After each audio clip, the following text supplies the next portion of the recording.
Welcome, everybody, to the Just Add Bourbon podcast. I'm Jimmy Don Kerr. And I'm J.D. What's going on? And it is another beautiful but cold Sunday here in the hills of Eastern Kentucky. We're finally starting to thaw out a little bit, J.D. It has been an eventful week with the snow and the ice here in the hills. To say the least, it's been eventful. I've been losing the one-legged man in the ass-kicking contest this week. Oh, no doubt, man. I said it was – I guess that's just kind of how we'll start the show is, of course, we didn't have the show last Sunday because I was in Louisville at a dance competition. It's dance competition season, and we're traveling a lot with the girls right now. And we come back, and I was on the Mountain Parkway, the 4-lane part of the Mountain Parkway, when the ice storm started. And you talking about an eventful trip. Like, I am not generally afraid to drive in bad weather, right? Like, snow doesn't bother me. You just take your time and you can drive in the snow. Ice is a whole other thing. Yeah, it's a whole different beast, man. People don't realize. So we're on, the 4-lane part of the Mountain Parkway, and everybody kind of it starts raining.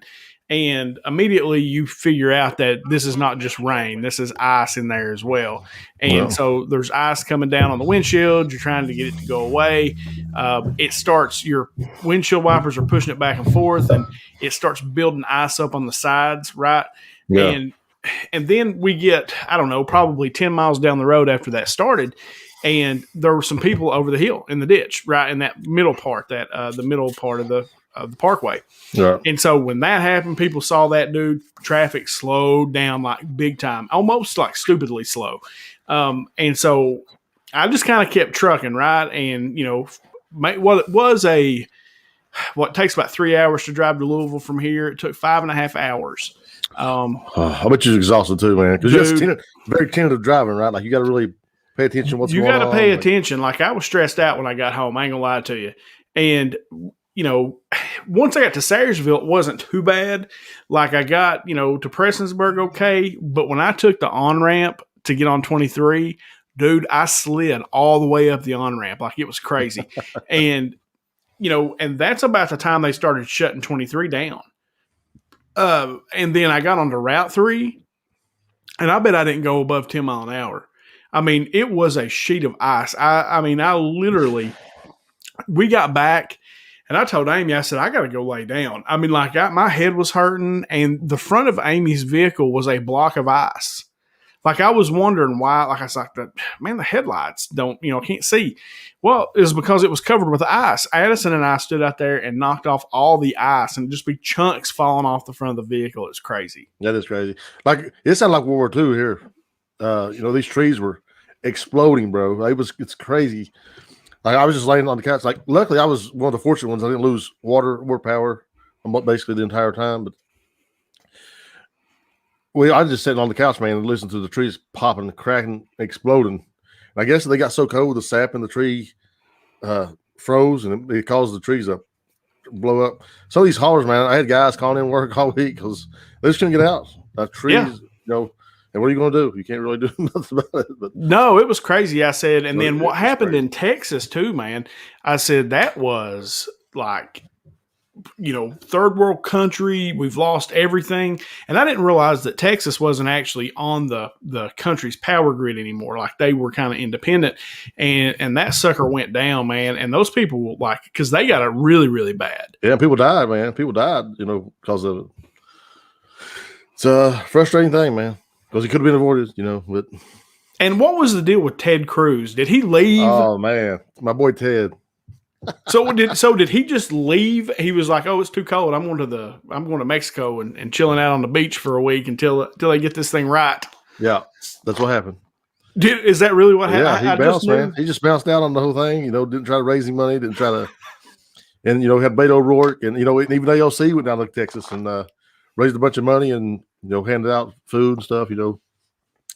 It's weird. Like, I think Ted doesn't have, like, his pulse is not on his constituents. He better figuring things out because he's looking bad right now. Because that ain't good, dude. I mean, like I said, I always kind of like Cruz in the sense that he's very well spoken, and he's almost like a Baptist preacher when he talks. Like the way that he does it. He's got a cadence to his voice, as far as like listening to him. But that's bad. Yeah. I mean, that's bad. And, you know, you don't just take off and go to Mexico. I thought I heard something about maybe some text messages from a group. Yeah, well, he text. tried to act like he was always going to come back like the next day, but they found his text messages to his wife or something somehow, and that he had no intention of coming back until he got found out. Right. So it's a really bad look for him, man. All the way around, he lost this round. Yeah, he definitely didn't win, dude. I said Yeah. that was a bad deal. And then AOC showing up too is like, you know, pouring salt in the wound because they've been going at it on Twitter anyway. Right. You know, since the Capitol riots, they've really been going at it. And I think, though, you know, it talks about that. We've been talking about a lot about our country being unified, man. You know, politically, you know, we're all split very hard. But, you know, this is the kind of thing that splits us, man. You know, when you have the senator from Texas, the Republican senator from Texas, bouncing on his home state during the middle of a, you know, snowmageddon or ice-ageddon, whatever you want to call it. And then, you know, you got people, the Democrats, going down there and doing things like that. I mean, that's stuff that should unite the country, man. And yes, it should. Ted Cruz pulling that stunt. Wow, that's a bad look for Ted Cruz and his party, man, just to be honest. What do you think as far as like, okay, like I agree with you 100% about that. Like who could argue that? You know, you're the state senator, there's a natural disaster going on in your state and you just bounce and go to Mexico where it's nice and warm and you can be all cush, right? So, I mean, that's just, there's no arguing that. Because I agree with you. It's one of those things. And the Democrats did. There was a lot of Democrats. Biden, there was no politics in it. Biden just sent the National Guard and, you know, declared an emergency and did what he needed to do, which I support him for doing that. I thought that was great. But like on the flip side of that, and just to be devil's advocate, because that's what we do, right? Like AOC, for example, saying that she almost died in the Capitol riot when she was nowhere near where that actually went down. Like she was, you know, 5, 10, 15 football fields away in the other complex when that went down, but she's out saying Ted Cruz almost got me killed. Like that's the kind of rhetoric too that I feel like is just as bad. Yeah, I mean, I get it. Like, but you got to understand, like she's around these Secret Service guys. These guys are pinning her down and telling her, "Look, you're in real trouble." And the guys out on the lawn are looking for Nancy Pelosi and AOC, man. So, and you're not wrong, dude. So I mean, where the thing was going down, she was nowhere near that. I get that, but I mean, let's say she was a few blocks away, man. I mean, it only takes one guy to get in there and do something. I mean, I'm sure she was scared, man. I'm sure. Now, this was you know, as dramatic as she made it out to be, probably not. You know, but I'm not going to just dismiss that she felt like she was being threatened at all. I'm sure she felt scared. I would imagine I would have felt scared.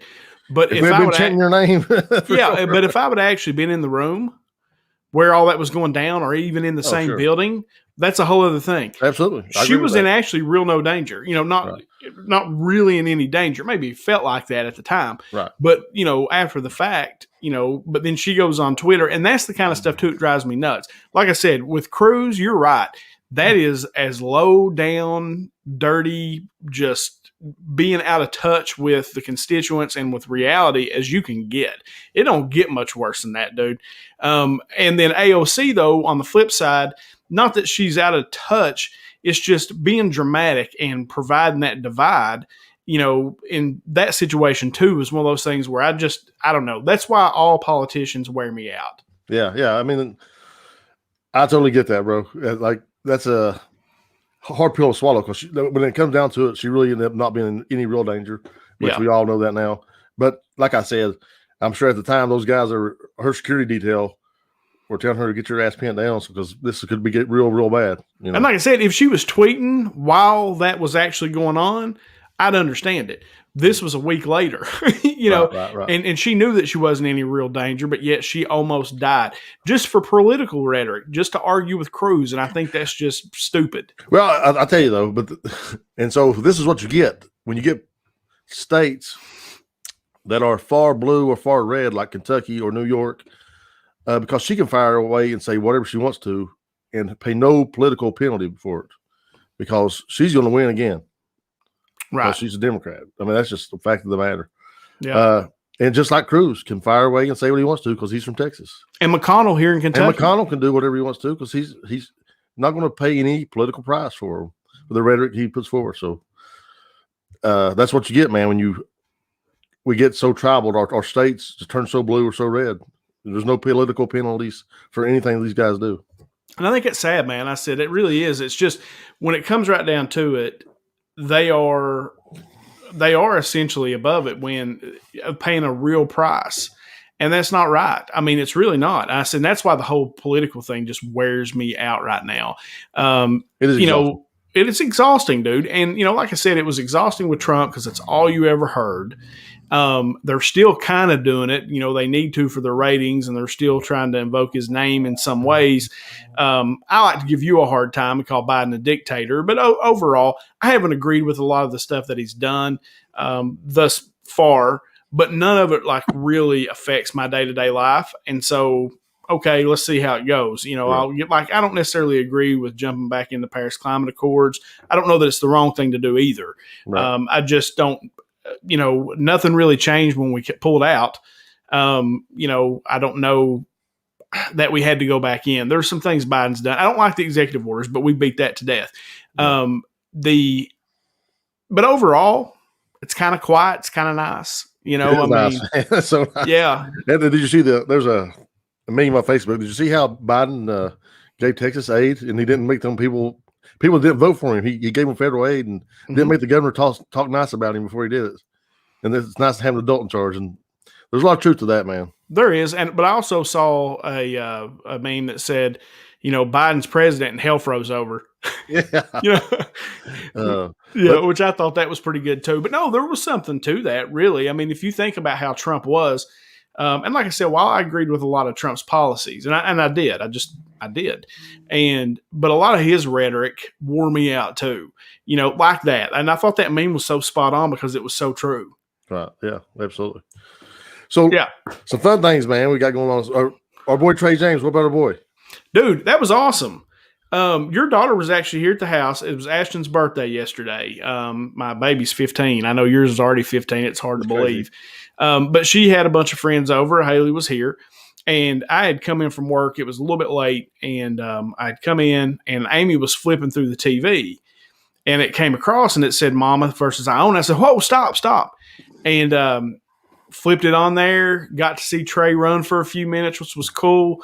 The girls came in. It was like he had a little fan club. I said, if he couldn't feel the love in New York that Martin County was putting out at that moment for him, it was pretty awesome, man. To see one of our own, a kid that we've all known and watched grow up and ball out here, actually to be on ESPN.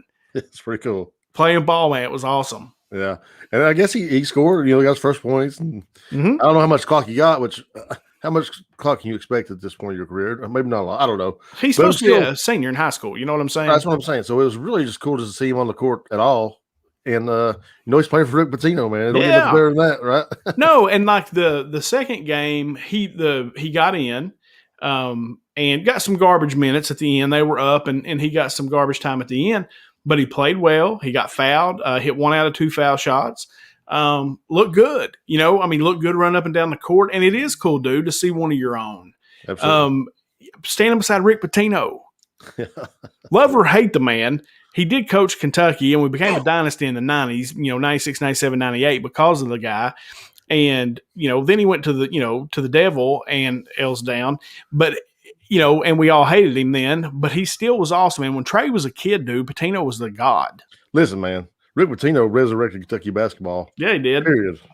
So, I got nothing but mad respect for Pitino. I know he went to Louisville for a little while. He's not there now. He's not at Louisville anymore. Whatever. Yeah. So, Pitino's cool with me. And if Calipari ever left, I wouldn't mind having Pitino back. I'll just be honest. He's a great coach, man. Love or hate him. He really is. He's a good coach. You can't deny that. And then, guys, of course, the comments are open. If you guys want to comment on anything that JD and I are talking about tonight, feel free. If you want to trash Pitino, I'm always down with that. But as far as it was really cool. Trey's playing for a legend. His family's awesome. His grandfather's one of my favorite people in this world. He's always called me Square. My dad was a magistrate back in the day. They call those guys squares, and he was one of the principals when I was in high school. He always called me Square, and I love him. And I talk to him every time I see him, and give him a hug. He's one of the best people I know. But it was so cool. there was Trey, and those girls were really excited. Like we know that guy, and he's on TV playing ball. It was like he was famous. It was cool. Yeah. I had a wild weekend, man. This weekend, I went out to my little cousin got married, and it's weird because so I've got a lot of friends who are female, man. I don't know, I got a lot of female friends for some reason, but I got two that I can't talk to anymore right now because their boyfriends or husbands or whatever jealous of me. Is that right? I don't understand that a bit. Yeah, I mean, don't they know you're basically a girl? Yeah, I don't. I mean, well, let's be honest. No, I ran into a couple of them at Walmart yesterday, and I was like, "Hey, how you doing, girl? I love you. Hope you're doing great." She goes, "I love you too, but I got to do it from a distance." Oh, it's funny. And then another girl came over and she walked up to the girl I was talking to. She was like, "Oh my God, that's JD." I was like, "Yeah, what's going on?" She goes, "Oh my God, my boyfriend's over there." Your reputation precedes you, I see. My reputation precedes me for sure. But then I ended up going to the wedding, man, and had a really good time. Blake and Savannah, Prince, congratulations to you too. Hope nothing but lifelong happiness. All right, Dewey Ward. He's all right. Here we go. Yep, Uncle Dew bringing it down. Didn't Tubby win a championship with Patino's recruits? And that is correct. Absolutely. And I don't know that Patino could have won the championship with that team. Patino was a great coach, but Tubby was a great in-game coach, and he just couldn't recruit. And he took Patino we were loaded, dude. From 96 to 98, we were loaded. I mean, that 96 team had 10 NBA players on it. Bro, this 97 team didn't win the championship. It might have been better. It was probably better. If Derek Anderson doesn't break his leg, we win. 9. Yeah, for sure. And Tubby won with Patino's guys for sure. I said but Tubby did a great job coaching that team. That was the comeback Cats. They got down in every game and ended up coming back. They were down 15 to Utah and come back and won. They beat Duke that year. That was a fun run. Yeah. And speaking of the Cats, I think they're starting to turn the corner, JD. They blasted Tennessee yesterday. Yeah, so I didn't get to watch it, but I caught some of it on the radio or whatever, but it sounded like we really played well, man. Dude, we looked good. In the first half is probably as complete a game as they played. Their defense was crazy. And then Mintz couldn't miss. They were scoring. Their defense was on lockdown. Now, the second half, they did not shoot the ball near as well, but they still expanded their lead because their defense was locked down. I mean, Tennessee couldn't move. And you're starting to see it. You saw it earlier last week when they beat Georgia. The game was a little close, not Georgia, Auburn. And then, Vandy, they jumped up on them early. They kind of come back because Pippen's awesome. And they kind of come back, but then they held it down to the end. And then they just took Tennessee to the woodshed. I'm excited to see what happens. Can we win this tournament, man? Can we win the SEC tournament? I think we can. Especially, depends on how the draw shakes out. If we can avoid Alabama until the championship game, I think we got a decent shot because you get that team, get Alabama in the championship because Alabama can ball. I mean, Alabama can play. And if you can avoid them, I think to the championship, I think we got a shot. Well, I mean, I'd like to see us get into the tournament, man. I'd like to keep that thing going. And I was thinking about earlier today, there's a really, really good chance had we not had the tournament canceled on us last year, we had a really good chance to win the NCAA tournament. We were good, man. We were legit last year, and to see how far we fall, from early this season till now, and to now see things, see these guys starting to hit their stride. I mean, it's taken Calipari a little longer this year, definitely. Well, it has. I said it just goes to show you how important that summer preparation, the team building that happens, all those things that happen early, and we always kind of struggle, right? I mean, we always struggle early. We just didn't have those games to kind of notch the wins to keep us in that winning record before we hit SEC play. Because there was some crazy statistic that 9 of the 13 games that we lost, we had a lead in. 5 of those games, we lost by 1 to 2 points. So, we're on the verge, dude, of, turning the corner here. I mean, they look like a different team, JD. It was not the same team we've seen play this year. So, have we found a point guard, or what's the difference? Well, yeah, but the way they're running the offense is they're going inside out. They're going to Sarr, and then Isaiah Jackson is becoming a man-child. You cannot score inside if he's in there. He will block your shot, period. Is that right? Yes. And he put a move on a guy yesterday where he was started out on the top of the key, drove around him under the basket, and dunked it on the other side. It was nasty. Nice. And, the defense has really picked up. Askew is playing well. Like, a lot of people trash Askew, but he's actually playing pretty well. He's afraid to shoot the ball. But when he does shoot, he generally makes it. Mintz is out of his mind right now, and B.J. Boston is a different player. That's why I was about to ask about Boston.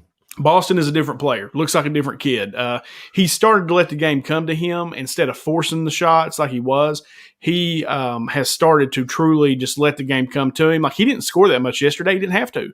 Mintz couldn't miss. Mintz looked like Steph Curry. All right. I mean, he was just raining. Always good to have Steph Curry on your team. I can tell you right now. Hell yeah, it was crazy, man. So, like, I'm pretty pumped. I'm pumped that we may be turning the corner. Yeah. And, so, JD, go ahead. Well, what about our Kentucky boys? Is he still getting any clock? Or is he playing at all? No, he's not getting any clock at all, but it doesn't matter now because everybody else is knocking, dead eye. Winning, baby. Winning cures everything. Yeah, it doesn't matter now. And, I mean, Allen seems to be okay, but it doesn't have the defensive intensity that these other guys do right now. He's probably just not as good as an athlete. He's just going to be a role player where if they need a three, if they're cold, they can bring him in. They know he can knock it down. And they're going to need him at some point because, the key right now is winning the SEC tournament. If we can win the SEC tournament, we can get into the big dance, we got a shot. I'd hate to be the one seed in any bracket Kentucky's in because if we continue the progress that we're on right now, if we continue that path, we're going to be tough. Hard to handle. I like it. Yes. All right. So there was a couple things I wanted to talk about, JD, that, I told you I went on this dance trip last week. Yeah. And it was in Louisville. I've spent a lot of time in Louisville over the years, Beta Club, dance competitions. My cousin Chris lives down there, go down there and hang out for concerts and things like that. Always have a good time in Louisville. It's always fun. It's the big city vibe. And there's a lot of restaurants, a lot of clubs, a lot of, just there's an electric vibe to it being in the city, right? Sure. This time when we were down there, it was sad, brother. Like, you got to see what COVID has done to a lot of our cities and these shutdowns that we've went through. I got to see it with my own eyes because, we stayed down at the Marriott right downtown, right beside 4th Street Live. And 4th Street Live is hopping on the weekends if you've ever been there. There's a lot of restaurants down there. They'll have music and, some clubs and some different things. And then there's just always all kinds of cool restaurants and cool places to go hang out and eat while you're there. Or just fun stuff to do. Dude, that place was boarded up. Like, there was nothing. Nothing. Really? There was, down there where 4th Street is, before you get into the main little part there's a Chipotle and a Smash Burger that was open. That was it. And there's 20 restaurants down there. Right. I was talking to the manager of the Marriott. You know how I am. I talk to anybody. And, sure. And it was funny. This is just, I didn't get to tell you this. I had on our Just Add Bourbon podcast t-shirt and was walking around. I got more comments. They're like, yo, that t-shirt's cool. Where'd you get that? I said, well, it's a podcast I'm on, and they're like, well, y'all sell merch? And I'm like, yeah, hit us up. We'll sell you a t-shirt if you want one. But I bet I answered 20 times what that shirt was. Well, that's how I got talking to the manager of the hotel. He was like, I like that shirt. Cause they had like a bourbon room. Where you could go in and sit, and they had a table, and they had all these different bourbons. Yeah, using Louisville. I get it. Yeah. Yeah. So anyway, I'm talking to this guy, and I'm like, man, what is up? I said, I've never been to Louisville and it's been like this. I said, it's just boarded up. There's nothing open. Everything seems to be closed. He said, there are 45 restaurants in the immediate area where we were at that have shut down that will not open back up. Wow. 45. He said, and that's just the restaurants. He said, there are other businesses, like they've got these office parks where people are no longer working in these office parks. And we've talked about that on here. Yeah. People are no longer working in these office parks. They're working from home. They keep an office space where they might have, had an entire floor. They only now keep a section so that they have a presence near their courthouses and things like that. But they don't have to work there anymore, Right. And he said it's really scary for the people there in Louisville. He said that it was, and we were in that area too where they had the protest. Yeah. It was down in that area as well where we're at. And he said, it was some of that, people started boarding up, but primarily COVID shut it down. And it was really, really scary to see because around here has a ton changed. Not really. Not really. It's pretty much the same. I don't care where you're at. There's a few places that have probably went out of business, but not much. But down there, dude, you could see it in full effect, and it was really sad. Yeah. So how does that work, man? Like, I really don't even know this. Like, I know, like a lot of times, a lot of these people got to, stay in their homes rent free and stuff like that, right? Did that work at all? Did that switch over to corporate at all? Did any of those people keep their brick and mortar places? Nope, they couldn't. No. Couldn't afford to, couldn't get to the money. Yeah. A lot of these businesses, especially restaurants work on a really, really small margin. Sure. It's as much about volume as it is anything, how they make their money. And they're not, sitting there flush with cash, right? They probably, what money they had, they put into getting the business started up. They just don't have any money. So the second they use their PPE money, once it was gone, they're gone. Right. And, and it was that simple. Plus they couldn't open. They could only have 10, 15% capacity. Right. It was really, really sad, man. I just as far as what was going on. Says, I know people who work for companies that are shutting offices because they can save $10K a month not having to open it. And that's a fact. Look, dude, my business, we used to have people in the office every day to come in and sign pre-disclosure packages, come in and ask questions, things like that. I haven't had anybody really in my office for a pre-doc. I've been as busy as I've ever been, and I haven't had anybody in my office in a year for a pre-doc package. We can send them digital, they can sign them, and then when we do applications, we do them via Zoom. Are you going to continue that once things do open back up? You're going to keep that the way it is? Yes, dude, it's cheaper. It just makes more sense, right? Yes, it's much more efficient. My production, as far as what I can get done in a day, when I don't have somebody physically coming in and sitting down in front of me, right, where they basically, I send it to them, they get to review it all at the comfort whenever they want to at home at night. Then they'll call me and I'll answer the questions. And it's really, really sad. Let's just see here. Do you think things will become more normal after a majority of people are vaccinated? I hope so, Uncle Dewey. I do. I think they will. I think that this is the kind of thing we've been waiting on. These vaccinations, and it looks like people are starting. Even people who weren't pro-vax at the beginning of this now seem to. A lot of people decided they were going to take the vaccination. Even people who weren't on board with it at the beginning, and I'm glad to see it. I'm supposed to be getting the vaccination very soon, and I think that's the only way we get back to normal is with we get people vaccinated. And man, I'm ready because me too. Been a long time, man. Like I was thinking. I went to the drag show last Valentine's Day. You remember that? Yeah. It's been a year, man, since I really have been out. Well, I can't say that.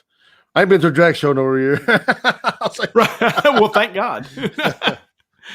Let's see here. What we got here? Michael Harrison. I interviewed and did all the hiring process all over Google Hangouts and digital signing. I've never been to the office or met anyone in person. Yeah. I said, it's crazy, man. I said, I'll give you an example, JD. The small town collectibles page that I do, right? I have made a bunch of friends in that community that I've talked to like you and I are talking, but I've never actually met. And when they start having these Comic-Cons and stuff like that again, it's going to be crazy, dude, to actually get to meet all these people in person. I'm looking forward to that. As far as I'm ready to get back. That's what I told Amy the other day. I'm still... I still haven't decided whether or not I'm going to get vaccinated. I don't want to be first and I don't want to be last, right? I want to be somewhere right in the middle. So you'll blend in, baby, right? Yeah, I just want to blend in. I don't want to be the first. I don't want to be the last. I just want to be in the middle somewhere if I decide to do it. Because like I said, I don't take a flu shot anyway. And I don't necessarily know why I would take this, but I'm a little more open to it now than I was in the past. And if it helps, if it truly helps, and like I said, they ain't chipping me. That's all I care about. As long as they're not chipping me somehow. You think Bill Gates is trying to control you, bro? Yes, he doesn't. I don't want to be controlled by the man. I don't want. I mean, they already know where I'm at because of this, right? They know exactly where I'm at all the time. But I think I may eventually do the vaccine. And said, do you think people are afraid to get vaccinated? I think there are some people who are. Yeah. Well, so my sister-in-law was vaccinated and had a really bad reaction to the second shot. A lot of people have had a bad reaction to the second shot. She had to be hospitalized for a few days and everything, man. Like she really was having heart problems and everything. Yeah. So, people are afraid and people should be cautious. But I think long term, we're going to have to take most people are going to have to take the vaccination if we will get back to normal. Right. And I think you're right. I mean, I think as far as getting back to normal, there is some, like you're seeing numbers drop pretty much every month now, right? I think there's some of that herd immunity happening. I think the vaccinations, I think the combination of all that, I think most people are pretty comfortable now with having to wear masks and doing what they got to do, right? I mean, I was down there in Louisville, dude, and it was serious business. Oh, yeah. Like going into that dance competition, like they were making you, they didn't care if you had to walk half a mile outside in the cold to keep the dancers and the parents separated. It was really weird. And I wore a mask. That's the most I've wore a mask in one sitting. I mean, like as far as like just had to wear it. Right. I would take it off as soon as I went outside so I could breathe because it wasn't helping me at all. But like, I want to get back to live music. I want to go watch JD do a comedy show. I want, like all that stuff to come back up. Yeah. See what Michael said here, JD. I'd say the conferences won't happen for at least a year because they take time to set up and companies are willing to agree because they don't know how things are going to be in 6 months or a year. And that's fair. I mean, I think it's probably going to be a while. I know there's a lot of these places do, just like the NCAA tournament, JD, that's happening. Right. Come hell or high water, that's happening. Oh, for sure. They done missed on that payday last year, bro. Yeah. They ain't going to happen again. That again. So, but I know like, these epidemiologists and stuff, they're really virologists, people who really study these diseases, they don't want these stuff to come back. They don't want, state fairs and Comic Cons and all these big things to come back because a lot of stuff is transmitted at those events. Mm-hmm. But give me freedom or give me death. Hey. No, I mean, but those things make life worth living, man. Like to go out and a concert, and make memories and have life, man. So yeah. I mean, I think life will come back to normal, but it's going to take a minute for sure. Yeah, I think I think you'll be surprised at how fast it gets back on track. I do too, and I think there are some people, JD, that are truly, like you said, I don't want to say they're like germaphobes or anything, but they're scared of that stuff anyway. Yeah, well, I mean, so ignorance is bliss, right? I mean, on our part, because we don't understand how fast and how dangerous these things can move, but these people do, and they are warning us. But man, I mean, there comes a point where there's a trade-off for my freedom and the chances I take. So, I mean, that's just all the part of the deal. Jason Chapin's put a thing up. I didn't know if you've seen that. I just now seen it. Thoughts on still having to wear a mask after a vaccination? I know, man, that sucks. Like, it ain't cool. But I think they don't know right now. So they're doing the same thing they did in the beginning and all this stuff. Until we understand it, we're going to be overly cautious and take the extra precaution. And I think that's what the deal is. Yeah, and I agree with that. I think they'll be overly precautious. And like I said, most people have kind of gotten used to wearing them. I mean, I've got 5 hanging on my, gear shift in my car, just so that, when I get out, I know I've got one. Right? Yeah. And so, going to these competitions and around here, it's weird because like, you could still go into a gas station or something like that with a mask off, right? You don't have to have one on. They're not going to say a whole lot to you. They might have one on, but they're not going to say anything to you. Yeah, they're not going to say anything to you. No. You go, like I went into a gas station in Louisville and I had the mask in my jacket pocket and I forgot. And I just walked in and they said, you got to leave if you ain't got a mask. I was like, oh, okay. And I was like, sorry, I forgot. And I put the mask on and all was good. But were you wearing UK blue? I was. Of course I was. Hey, when I go to Louisville, all I take is UK blue. I represent hardcore when I'm in Loserville. Tails down. Yeah, that's right. So, but no, it was, dude. It was eye-opening. You hear about it. We speculate about it on here, kind of talk out scenarios and things like that. But to see it with my own eyes and to see how bad it really was, it was really sad. And I hope there are some entrepreneurs out there that come in and fill that void. That's generally what happens. I hope that happens. And so, I don't know. But anyway, all right. So the other thing we wanted to talk about was the impeachment. I haven't got to talk to you about that. Oh, let's talk about Morgan Wallen first. Okay. The Morgan Wallen thing. What do you? I mean, do you have any feelings about that at all, man? Like, Well, I mean, you can't say that word, dude. period, right? I mean, You just can't say it. come on, guys, get on board. If you're a white boy, you can't say the word. Right. Now, there's an argument. Well, they say it. Well, yeah. So what? They can. I don't understand that. Like, what? So what? You know what I mean? Like they say it. They say in the rap songs. So what? What does that mean? Does that mean? Well, let me play. All right, I can call my brother anything I want to call him. You try to do that. Yeah, you do it and watch what happens. Right. It's a big difference, man. So, yeah. But like, for example, let me play devil's advocate a little bit. Okay. Sure. I don't believe this at all, but I'm going to just say it for the sake of the conversation. Sure, so, all right. Like being hillbillies, right? Sure. It is okay to still make fun of us. Mm-hmm. They do it in movies. The comedians do it. We're, being a redneck, being a hillbilly. It's perfectly fine to say whatever you want to about us. But you let one of us say something about them, say that word, then people just lose their crap. And there's a bit of hypocrisy there. What do you think about that argument? Well, I feel like that historically, we never had to segregate hillbillies from city folks. We didn't have bathrooms for hillbillies and bathrooms for city folks. We didn't have to sit in the back of the bus because we was hillbillies.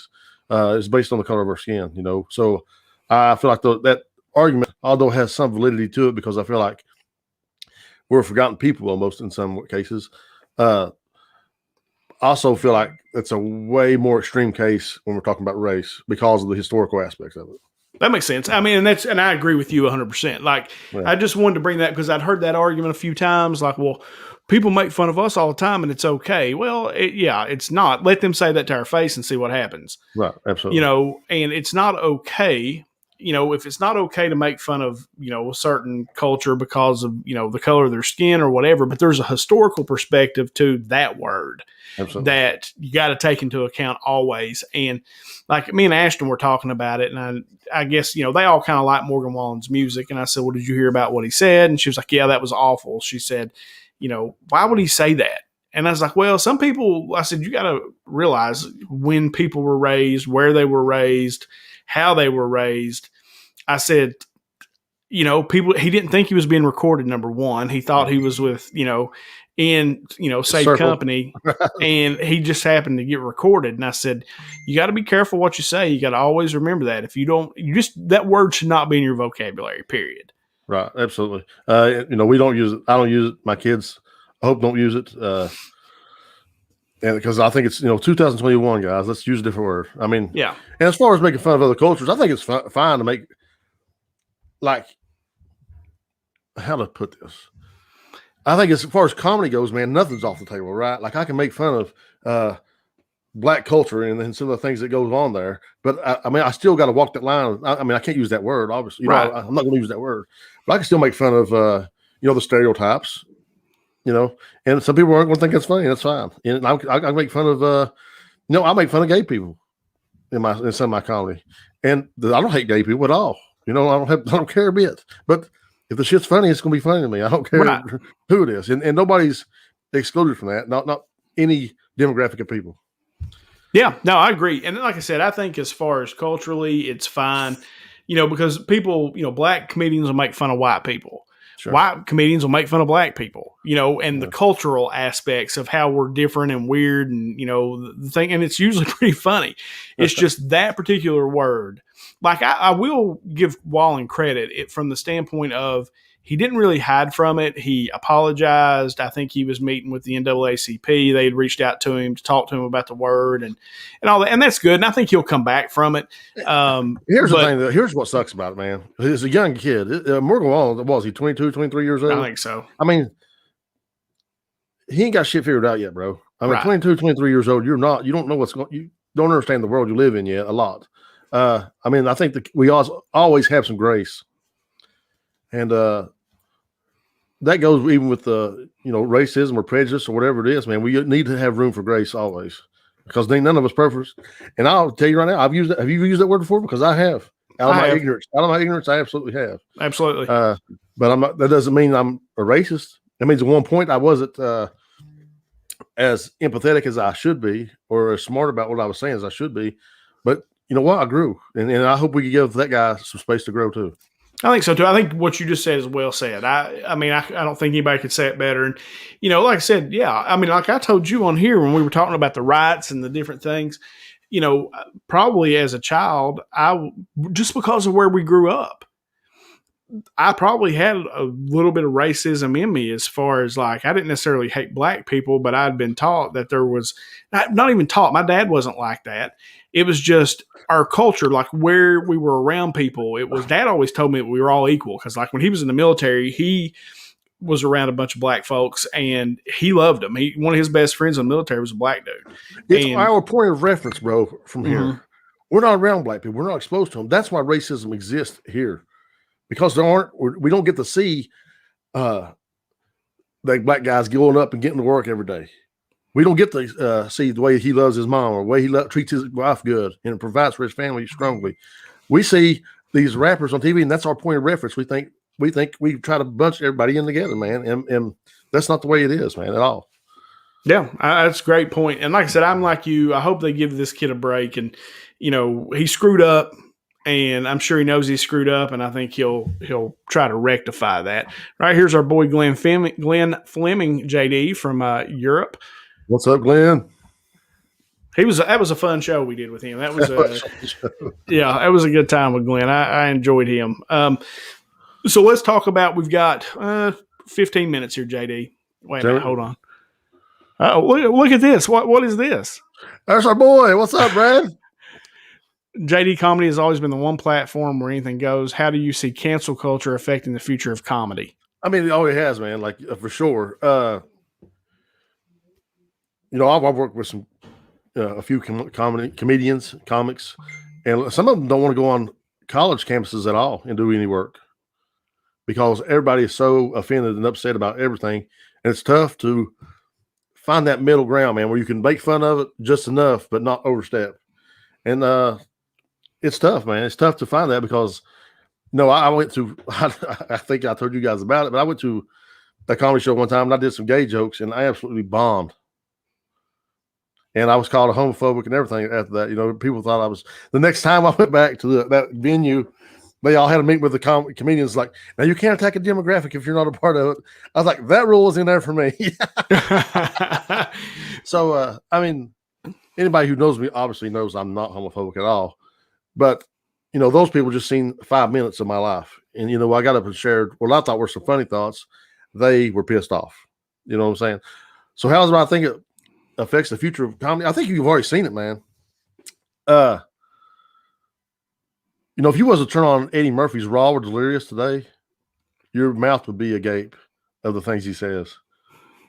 Because in 1982, things were much, much different than they are today. And he comes out out of the gate and he's calling people faggots and queers. And, and it's like, whoa. And I turned it on like a couple months ago and I was like, holy shit, this guy would never make it today. You know what I'm saying? He'll be canceled in a minute. But I feel like being smart, being tactful with the way you deliver your lines, and it makes you a better comedian anyway. And you can still be funny and make fun of those things as long as you're smart. And I think it caused you to put more thought into your work and be better at your craft, honestly. So do you think people are just too ultra sensitive today? Like going onto a college campus, dude, that's like, PC world. I think college campuses are definitely way too sensitive, and man, it's tough. Like it's the word police a lot of times. You know what I'm saying, man? Like, well, let me ask you this. Like, right. Go on a college campus and try to talk about rape, man, on the comedy set. Oh yeah, you can get killed, dude. You will get absolutely destroyed. Yeah, like for example, when we're getting close to our girls, where that's a real consideration of where they're going to go to college, right?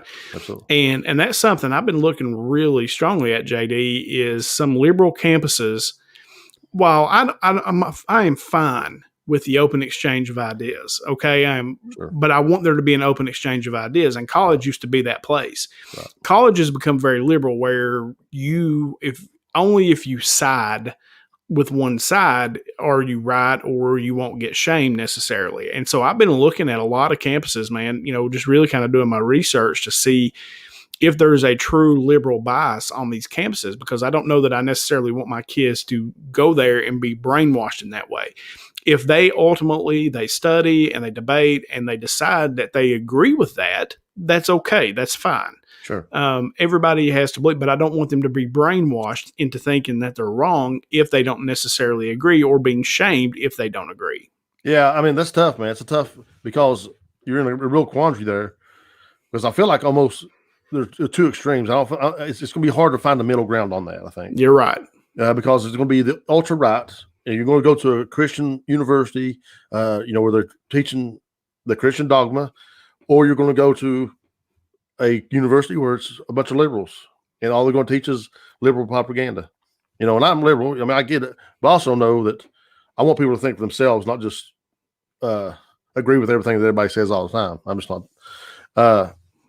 But now people go to liberal colleges and come out. I mean, Ted Cruz went to Harvard, you know.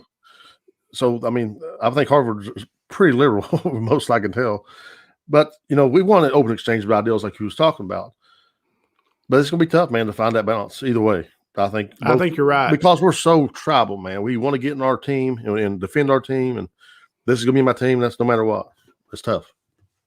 Yeah, no, I think that's a good point. Some great questions there. So, JD, let's talk real briefly about the impeachment. I just wanted to get your thoughts on it. Thank God we get to talk about another Trump impeachment. Right. So, what was it? I saw it was a knock joke. It said knock knock, and it said who for two. It said and said who 2. 2. That was good. It was funny. People are hilarious, bro. Yeah, they really are. But what did you think about it? I mean, at the end of the day, I know you didn't like Trump, and that's fine. But from your perspective, what did you ultimately think? Well, I mean, I felt like everybody. Let's see, what to say this. I obviously felt like he incited violence. I think even Mitch McConnell said after he voted no that he incited violence. But I felt like people decided who they was going to vote before they ever, and they made their votes based on political expediency instead of the facts. That's what I think. And it's sad, man. It's sad for America that we were doing that so much. I think the Republicans are scared of Trump, and I think the Democrats are wanting to crucify him. That's what I think. For me, I thought it was a total waste of time. I don't disagree with you in the sense that I don't think he incited the riot at the Capitol. All right, I just don't, because I listened to what he said, and there was a timeline done where he was up there talking, and they were already moving towards the Capitol. I don't think that he necessarily incited that. Now, did he promote maybe some misinformation about the election? Maybe. Like I said, there's still some numerical stuff, JD, that don't make sense to me, okay? And right. Just never will. And that's just, again, my personal thing. But they did not prove it in a court of law. And that is what our country is founded upon, is upon laws. And either you prove it in a court of law and move on, or you just move on. So I don't necessarily think he incited it. I think and here's the thing that, for me, is they went after Trump, dude, from day one. Right. From day one. I agree with that. And that's why a lot of the cases didn't have validity to it, because there was so much they kept going on. The two things that – go ahead. I'm sorry. No, it's fine. I just think that Trump – I do think the Republican Party's scared of Trump because he has such a big following. I think the Democratic Party's scared of Trump too because he has such a big following. And – he promoted an agenda. He talked to a group of people who felt like they had been forgotten. But it's what I said before. It was like with Matt Bevin here in Kentucky, the entire Republican ticket won except for Bevin because he couldn't keep his mouth shut. And I think that's ultimately what happened to Trump is, look, a lot of these things are happening, just like we talked about the opioid thing the last time we were on here, but at least he's not hurting people's feelings on Twitter, right? Biden. It's just, at the end of the day, I think it was a waste of money. I think it was a waste of time. And Mitch McConnell, I will never vote for Mitch McConnell ever again. I will write in the name of J.D. Dameron. And here's why. If you think Trump's guilty, if you think he incited a riot, then you vote to impeach him. Yeah. Period. Right. You don't vote not to impeach him and then turn around and say he incited a riot. Yeah. It's just that there's no more politician-ish in the world. I just don't know that I can vote for him ever again. So here's what Mitch McConnell did for you listening at home. Mitch McConnell voted no for the impeachment of Trump because Trump was no longer the sitting president.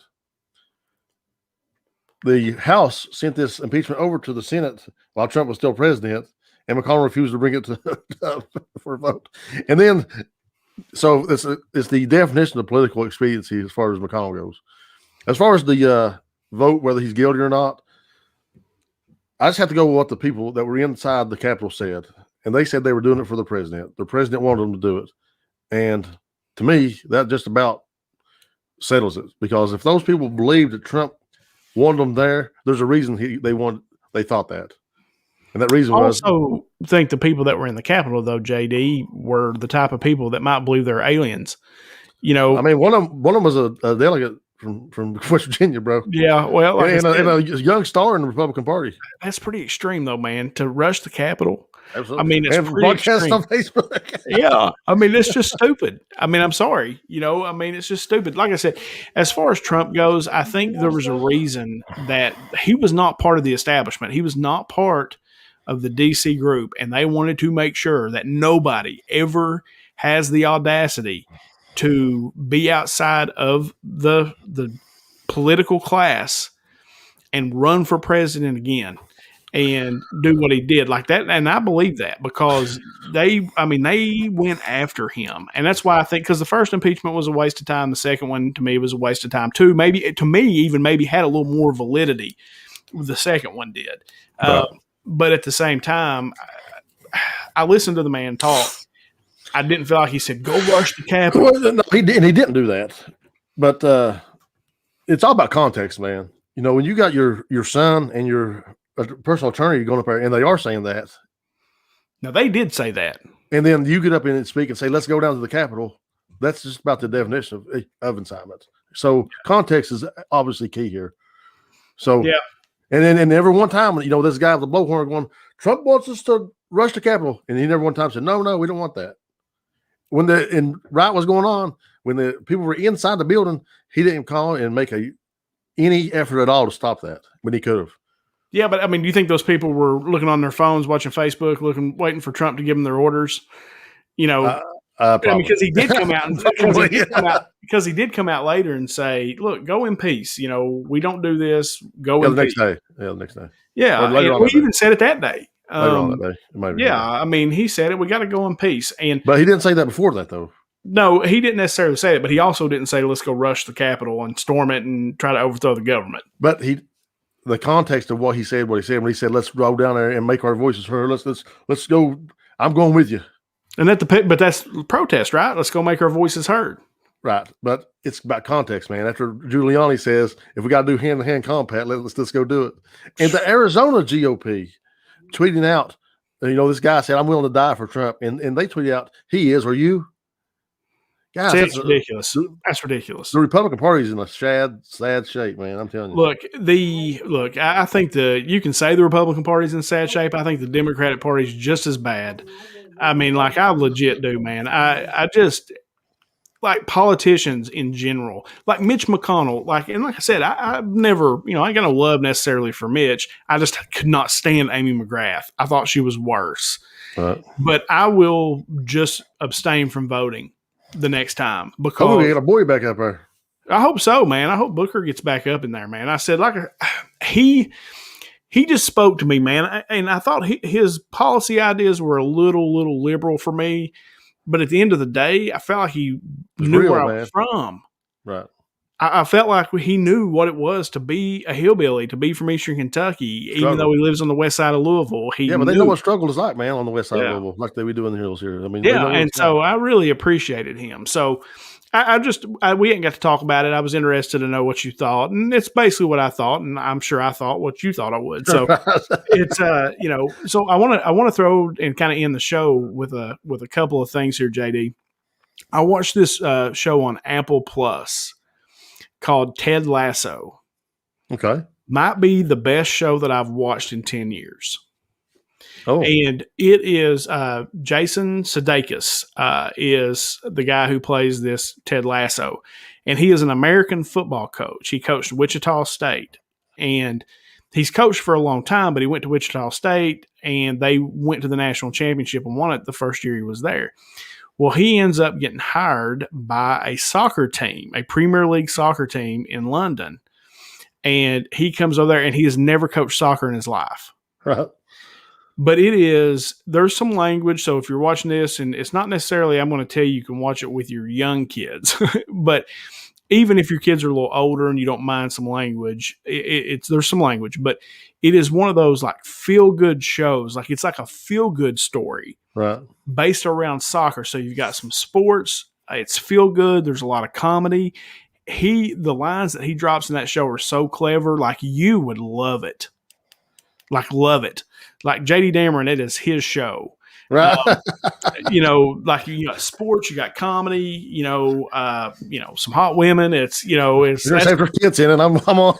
It's like, mix that up in a pot, and that's J.D. Dameron all the way. I watched that, and then I also watched something called The Morning Show on Apple Plus, which was Jennifer Aniston, Reese Witherspoon, was pretty good. But if I'm going to recommend anything to anybody, it is Ted Lasso. Like it was insanely good. So I watched one of the best movies I've ever watched. Probably, I watched it twice now. I watched it again today. But you watched the Hidden Figures movie? I had those black ladies. Yes, yeah, that's a good movie. That's an awesome movie. I suggest that for everybody out there to check that out. And it's real, like we was talking about the Morgan Wallen thing a little earlier, and my aunt was here with me. She's still here. She'll be 80 years old today or this year. And she says she remembers segregation and the blacks having the bathroom and the whites having the bathroom. It's like I think sometimes, man, we forget. Like we think that was so long ago that things were that way, but it's not really been that long ago, man. When racism was a blatant thing that was open in our society. So Hidden Figures, we need to check. Yep, I suggest everybody check that out. I think you'll enjoy it. Cool. I can't imagine anybody not liking that movie. No, that's a good movie. I watched that. It's been a while, but that's a really good movie. And now Brad told me about a show called Suits. It's on Amazon Prime right now, and it's Meghan Markle's in it. I guess that's how, it's an older show. It came out in 2011. I think there's been like 9 seasons, and so far it's been really good too. You would dig it too, I think. It was cool. So anything you want to, finish up the show with, JD? No, just remind everybody that the Donnie Baker flowers are about to get finished up. Did you get that email I sent you? I did. I got it. I'm going to work on that tomorrow. So that thing looks like it's going to be a go. Your boy's going to be UNCing, and Donnie Baker, right here in Martin County, right here in Inez. We're going to have a comedy show with a big-time comedian, man. It's going to be the real deal. The Just Add Bourbon podcast is bringing that home. Baby. Absolutely. Yeah. So, guys, we appreciate you hanging out with us. We should be back next week. I don't think I got any dance competitions until March, but then I do have 2, JD, just FYI, in March. I got to go to Pigeon Forge once and then to Nashville. So I got to do a better job. I got to get lined up so I can do this thing when you're on the road like that. But of course, guys, you know where you can find us: iTunes, Spotify, Amazon Music. Of course, Podbean is where I actually launched the podcast from itself. Eric's still doing a great job out there on the social media for us. We appreciate you guys hanging out with us this Sunday evening. And as we always end this show, from myself and from JD, no matter how bad your week's been, no matter how bad your day's going, if you just add bourbon, it always gets a little bit better. We'll see you guys next week. See you, fellas.